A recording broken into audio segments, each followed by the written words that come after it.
Ito pa po, follow up ko dun sa bulong.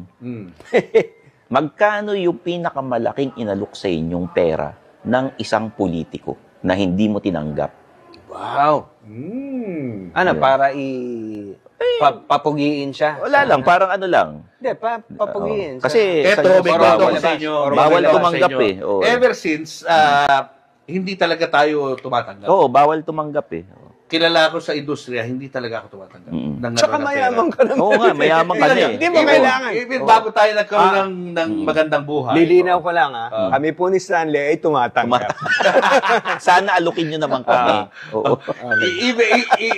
Marami akong mga kasama noon na tumatanggap. Oo. Alam na yun. I mean, alam naman yun, tumatanggap. Pero ako, hindi ako talaga tumatanggap. Kasi nga, hindi yun ang foundation ng pagkatao. Yes.